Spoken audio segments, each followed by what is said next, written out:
Hope you all are fine. हम आज तक जब हमने अब तक डिस्कस किया था, लास्ट वीडियो के अंदर हमने देखा था जो ओवर सब्सक्राइब है, जो ओवर सब्सक्रिप्शन के अंदर जब शेयर फॉरफिट किए जाते हैं, उस सिचुएशन में हम किस प्रकार से उन क्वेश्चंस में जो अलॉटमेंट का अमाउंट है वो कैसे कैलकुलेट करते हैं। उसमें हमने 4 वर्किंग नोट के बारे में डिस्कस किया था। भी 4 वर्किंग नोट बनाएंगे और उसके बाद जो है हम वो सारा एक्चुअल में कैलकुलेट कर देंगे कि जो अलॉटमेंट में हमें कितना अमाउंट रिसीव हो, वो हमने लास्ट वीडियो के अंदर वो किया था। और लास्ट वीडियो के अंदर हमने एक क्वेश्चन भी पुट किया था, भाई x limited issue 50,000 shares of rupees 10 each payable as under 3 on application, 4 on allotment, 2 on first and final था। उसके बाद application was received for 60,000 shares and allotment was made as under। तो उसमें हमने देखा था 10,000 को फुल 10,000 दे दिए थे, 20,000 को 15,000 और 30,000 को 25,000। इस तरीके से 60,000 को 50,000 शेयर जो है वो अलॉटमेंट की गई। यहाँ पे नॉर्मली आपको क्वेश्चन के अंदर जो है वो 1 करोड़ डाटा अलॉटमेंट दी हुई। यहाँ पे मैंने जानबूझ के जो है जिसमें 2 करोड़ डाटा अलॉटमेंट है उसके बारे में मैं ये क्वेश्चन सॉल्व करने की कोशिश करूंगा। अब उसमें हमने पीछे जो लास्ट वीडियो के अंदर वो सारे वर्किंग नोट्स बना के देखे थे भी उसमें अलॉटमेंट में कितना अमाउंट आएगा, एप्लीकेशन में कितना amount receive, net amount received on allotment, वो सारा जो है हमने उसमें कैलकुलेट कर दिया था। पर यहाँ भी हम दोबारा से वर्किंग नोट बनाएंगे और उनको जो है जनरल एंट्रीज किस प्रकार से होंगी, जो मेन जनरल एंट्रीज है उसके बारे में हम इसमें जो है डिस्कस करेंगे। मैंने आपको बताया था सबसे पहले आपको ये देखना है कि जो शेयर फॉरफिट किए जाने हैं, जो शेयर फॉरफिट होने हैं, वो फॉरफिट शेयर जो है किस कैटेगरी से है। जैसे आपके पास ये 3 कैटेगरी है। ये फर्स्ट कैटेगरी के अंदर उसने दिया होगा 10,000 एप्लीकेंट्स वर अलॉटेड फुल का मतलब है उनको 10,000 शेयर्स ही अलॉट कर दिए। दूसरी कैटेगरी में उसने बताया 20,000 एप्लीकेंट्स को 15,000 शेयर्स अलॉट किए गए और थर्ड कैटेगरी में बताया जो 30,000 शेयर्स एप्लीकेंट्स को जो है 25,000 शेयर्स जो है अलॉट किए गए। उसके बाद हमने देखा था कि जो एक जो शेयर होल्डर था जिसके बाद who applied for 2,000 shares, who applied for 2,000 shares could not pay his allotment and close money। मैंने आपको बताया था सबसे पहले आपको ये देखनी है कि जो शेयर जिन शेयर्स को फॉरफिट किया जाना है वो किस कैटेगरी से, और वो कैटेगरी आपको स्पेसिफिकली मेंशन की होगी। अगर नहीं की है तो आपकी मर्जी है, फिर जिसमें मर्जी फिर आपको सारे वर्किंग नोट बनाने की, आप तो फर्स्ट उससे मान लो भाई उसमें से 2,000 के लिए अप्लाई किया था और 2,000 के शेयर उसको अलॉट हुए, दैट्स ऑल। उसके हिसाब से उसके जो है शेयर फॉरफिट कर लेंगे। पर अगर आपको स्पेसिफिकली कैटेगरी दी हुई है तो आपको ये भी देखना पड़ेगा, और उन्होंने अलॉटमेंट की मनी भी नहीं दिया तो उस सिचुएशन में आपको ये देखना पड़ेगा कि उसका जो एक्सेस मनी आई वो अलॉटमेंट में यूज की गई होगी। अब अलॉटमेंट में ये नेचुरल है कि जितने मनी उनसे ड्यू की गई उतना अमाउंट उससे कम अमाउंट जो है वो फॉरफिट होगा, क्योंकि उतना कम अमाउंट भी क्योंकि उनका जो एडवांस अमाउंट आया हुआ है वो सारा उनका जो है अलॉटमेंट में यूज किया गया है। उसके लिए हमने जो है ये सारे वर्किंग नोट्स बनाने हैं। अगर ये कैटेगरी 3 में से दी गई तो 3 में से करेंगे, 1 में से दी गई तो 1 में से कैटेगरी दी होनी चाहिए। नहीं दी हुई है तो आपकी मर्जी है, जिसमें से अजम्पशन दे दो we have assumed that it is related to category 1, category 2, category 3, वो किस कैटेगरी से है उसके हिसाब से आप क्वेश्चन सॉल्व कर सकते हो। अब यहाँ पे जब बात वर्किंग नोट की आती है, देखिए हमने 4 वर्किंग नोट के बारे में डिस्कस किया था, भी 4 वर्किंग नोट बनेंगे। पहले वर्किंग नोट में मैंने डिस्कस किया था भी जब आपको अलॉटेड या अप्लाइड दोनों में से एक दिया होगा, आपको क्वेश्चन में यहाँ अप्लाइड फॉर दिया हुआ है तो बट नेचुरल है कि आपको अलॉटेड शेयर कैलकुलेट करने हैं। और जब अलॉटेड शेयर कैलकुलेट करोगे तो क्या करोगे, अगर अप्लाइड दिया है तो पहले अप्लाइड क्योंकि कैटेगरी बी में से है, और अगर अलॉटेड दिया होता तो पहले अलॉटेड शेयर होता। अब यहाँ पे if applied for unit method use करने के फर्स्ट वर्किंग नोट में if applied for 20,000 shares that allotted 15,000 shares, if 15,000 divided by 20,000 और if 2,000, ये यूनिट मेथड हमने यूज कर दिया। यहाँ पे ये आपका आ गया 1,500 शेयर्स, यानी जिस एप्लीकेंट्स ने 2,000 शेयर्स के लिए अप्लाई किया था, जिस एप्लीकेंट्स ने 2,000 शेयर्स के लिए अप्लाई किया था उसको 1,500 शेयर्स अलॉट किए। अब यहाँ पे पहला हमारा वर्किंग नोट पूरा हो गया। दूसरे वर्किंग नोट में मैंने क्या बताया था कि हम एक्सेस मनी निकालेंगे। एक तो एक्सेस मनी निकालेंगे टोटल की, दोनों पे दो पे प्रोडक्ट अलॉटमेंट है तो दोनों की एक्सेस मनी निकालो, excess application excess money receive. दूसरे वर्किंग नोट पे आप कैसे करोगे? अब देखिए 20,000 के लिए अप्लाई किया, 15,000 शेयर लोड हुए तो 5,000 एक्सेस अमाउंट मिला 5,000 शेयर्स के लिए। कितने रुपए से?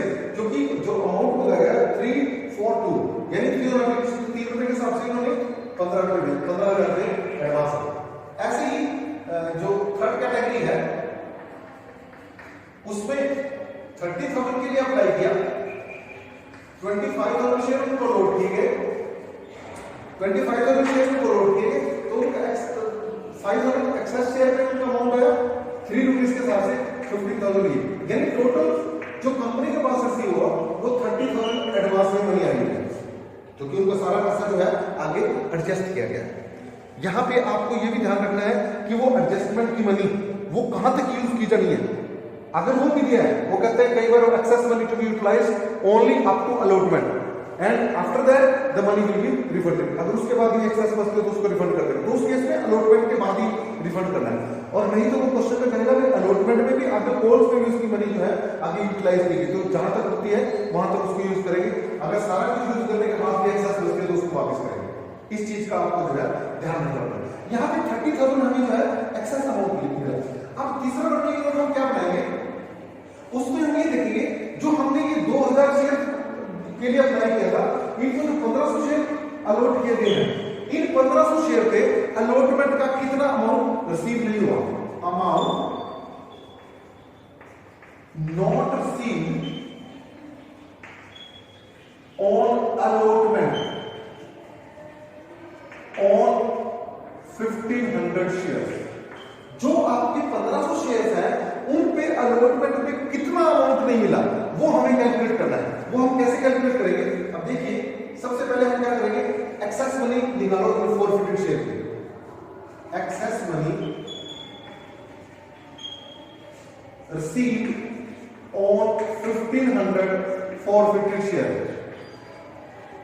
जो 1,500 450 शेयर है उनकी एक्सेस मनी कैलकुलेट कीजिए। वो कैसे कैलकुलेट करेंगे? क्योंकि उन्होंने अप्लाई 2,000 शेयर के लिए किया था, उनकी अलॉटमेंट जो है 1,500 शेयर के लिए, तो 500 शेयर पे 3 रुपए के हिसाब से उन्होंने 1,500 रुपए एक्सेस भेजे बाइक से। तो 1,500 रुपए जो है जो एक्सेस आया है ये उनकी एक्सेस मनी आ गई। अब हम निकालेंगे जो अमाउंट उनका अलॉटमेंट में रिसीव नहीं हुआ वो कैसे निकालेंगे? सबसे पहले due on allotment on 1,500 share. जो 1,500 शेयर है उनके अलॉटमेंट पे कितना अमाउंट ड्यू करेंगे? 1,500 मल्टीप्लाई बाय 4 यानी 6,000 ड्यू हो जाएगा।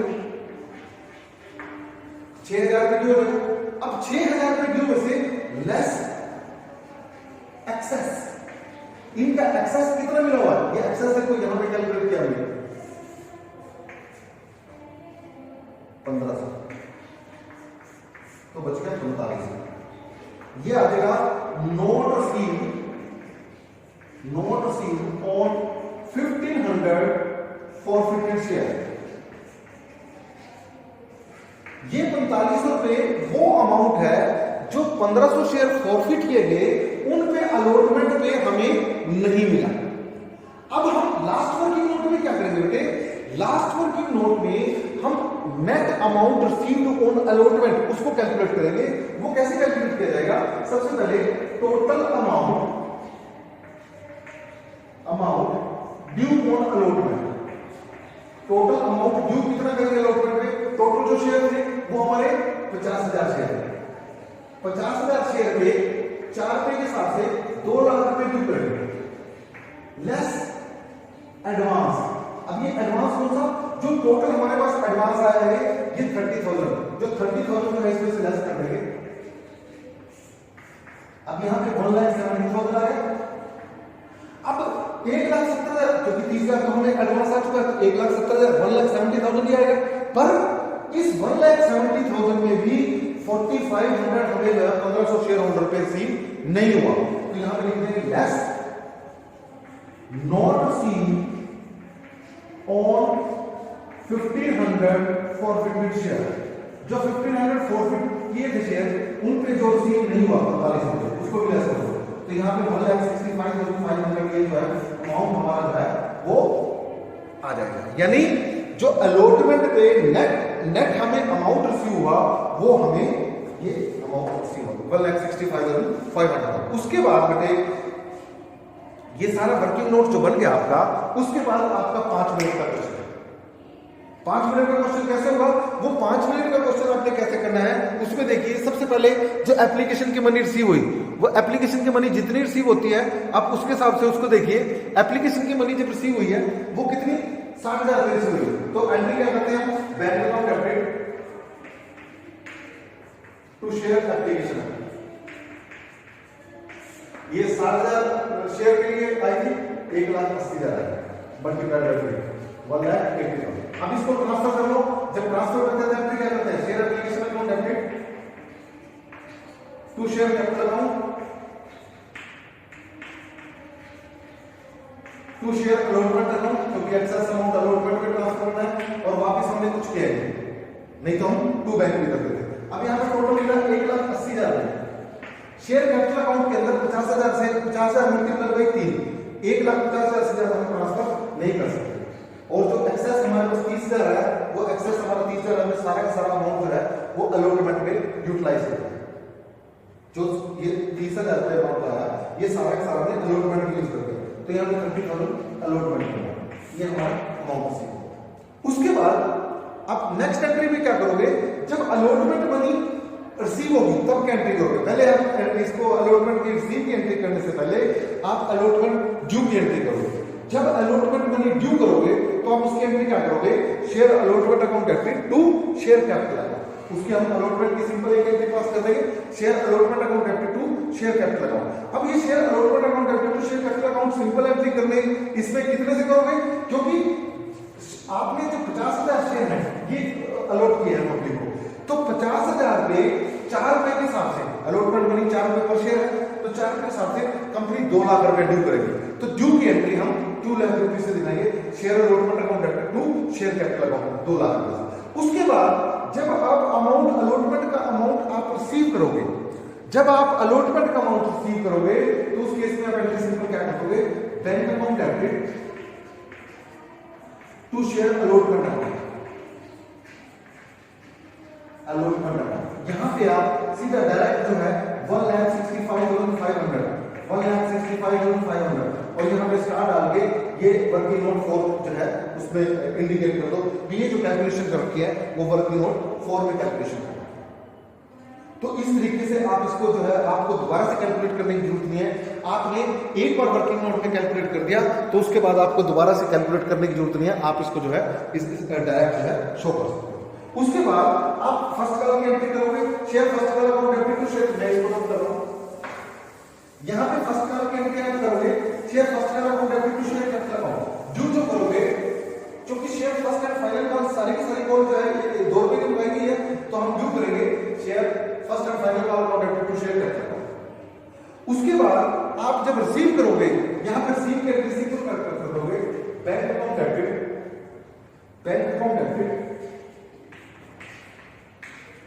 To share first and final call. क्योंकि यहां पे 1 लाख रुपए टोटल ड्यू था फर्स्ट कॉल का, जिसमें से 1500 शेयर पे 2 रुपए के हिसाब से 3,000 रुपए दिए हैं, तो 97,000 हम जो है अमाउंट रिसीव कर लेंगे। और उसके बाद हमने क्या किया? वो 1500 शेयर फॉरफिट कर दिए। अब वो 1500 शेयर फॉरफिट जब करेंगे तो उसके बाद क्या पास करोगे? शेयर कैपिटल अकाउंट डेबिट, ये हमने लास्ट वीडियो के अंदर डिस्कस किया था। शेयर कैपिटल अकाउंट डेबिट यहां पे कितना? Number of share forfeited multiply amount का डाला, 10 का 10 नंबर आता है तो 10 से मल्टीप्लाई कर दो 15,000 to share allotment account. Allotment note received on allotment. अब अमाउंट अलॉटमेंट में कितना रिसीव किया? 4,500। यहां कैलकुलेट करने की जरूरत नहीं है, आप पहले कैलकुलेट कर चुके हैं। अगर ज्यादा को है तो यहां वर्किंग नोट 3 में दिखा दो। वर्किंग नोट 3 में आपने जिस वर्किंग नोट नंबर में आपने कैलकुलेट किया वही ये 4500 रुपए हमने वहां कैलकुलेट कर दिया। उसके बाद टू शेयर कॉल्स अकाउंट, जो फर्स्ट एंड फाइनल कॉल पे हमारा कितना अमाउंट है? 3,000। देन टू शेयर फॉरफीचर का। उसके बाद अमाउंट बाकी का जो है वो फॉरफीचर में चले जाएगा। फॉरफीचर में अमाउंट जो चले जाएगा वो कितना चले जाएगा? 7,500। अब इसको अगर हम वेरीफाई करें क्या ये इतना ही अमाउंट रिसीव हुआ, अब यहां भी देखिए उनसे कितना अमाउंट हमें रिसीव होगा, और रिसीव हमें जो अमाउंट रिसीव हुआ वो 15,000 का था। 1500 शेयर से 3,000 और जो अलॉटमेंट मनी आई है ये 7500 रुपये जो है हमें उनसे रिसीव हो चुका है, क्योंकि उन्होंने 2000 शेयर के लिए अप्लाई किया था। 2000 शेयर पे उनको जो है 6,000 का हमारे पास एक्सेस अमाउंट आया। 1500 शेयर 15,000 अलॉटमेंट पे 6,000 note received on allotment, sorry note received on allotment तो 4500 आएगा। 4500 3 7500 7500 रुपये जो है ये हमारा फॉरफीचर, ये हमारा जो है फॉरफीचर नहीं। अब मान लीजिए ये सारा का सारा अमाउंट हमने ये सारे 1500 शेयर जो है वो रीइश्यू कर दिए 8 रुपीज पर शेयर। तो हम क्या करेंगे उसके बाद उनको रीइश्यू कैसे ट्रांसफर को bank account debit, forfeiture account debit to share capital account. अब यहां पे हमने 1500 शेयर हमने क्या किया, 1500 शेयर को 8 रुपए के हिसाब से 12,000 रुपए शेयर हमने 3,000 रुपए का लॉस हो गया टू शेयर कैपिटल अकाउंट 15,000। अब जब हमने शेयर रीइश्यू किए तो 3,000 रुपए का हमारा लॉस हुआ, और जब हमने फॉरफिट किए थे तो 7500 रुपए का प्रॉफिट हुआ। मैंने क्या बताया था, इस प्रॉफिट में से लॉस घटा देंगे, जो बाकी बचेगा उसको हम कैपिटल रिजर्व में ट्रांसफर कर देंगे। अब इसमें से 7500 में से 3,000 रुपए घटा देंगे, 4500 रुपए हम कैपिटल रिजर्व में ट्रांसफर करेंगे। तो एंट्री क्या करोगे, share forfeiture account debit to capital reserve account, to capital reserve account. ये यहाँ पे 45 रुपए से हम एंट्री कर देंगे। मोस्ट प्रोबेबली आपको ये आंसर जो है बुक के अंदर दिया होगा। मतलब इस तरीके से इन जो वर्किंग नोट बना के और प्रॉपर तरीके से आपने जो है इन क्वेश्चंस को जो है वो सिंप्लीफाई करने की कोशिश करना है, और जैसे जैसे इनको सिंप्लीफाई करोगे आपको जो है वो क्वेश्चन जो है समझ में आने शुरू हो जाएंगे।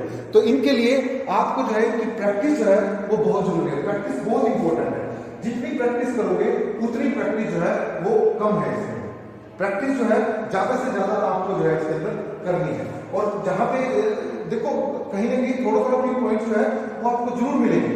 तो उन चीजों को, उन पॉइंट्स को जो है आपने नोट करना है, उन पॉइंट्स को जो है वो पिन पॉइंट करना है, और उसके बाद जो है इनको प्रैक्टिस में लेके आना है। जितनी ज्यादा प्रैक्टिस करोगे उतने भी आपके बढ़िया है, और तभी आपको ये क्वेश्चन समझ में आएंगे। कोशिश करना इन क्वेश्चंस को मैक्सिमम करने की। Thank you.